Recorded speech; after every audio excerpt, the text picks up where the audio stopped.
राष्ट्रवादी पक्षाचे आमदार अबू आझमी यांनी काही दिवसांपूर्वी औरंगजेबाबाबत केलेल्या एका विधानानंतर चांगलंच राजकारण तापलं आहे। औरंगजेब हा क्रूर प्रशासक नव्हता असं विधान अबू आझमी यांनी केलं होतं। त्यांच्या या विधानानंतर त्यांच्यावर टीकेची झोड उठली।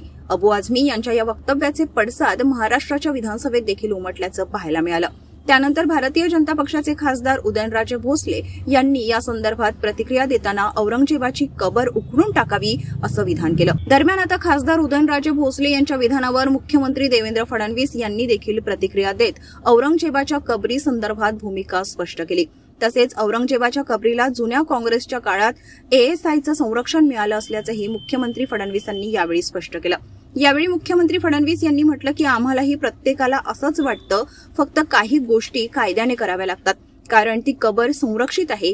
काँग्रेसच्या काळात त्या कबरीला एएसआयचं संरक्षण मिळालेलं आहे असं मुख्यमंत्री देवेंद्र फडणवीस यांनी म्हटलं आहे।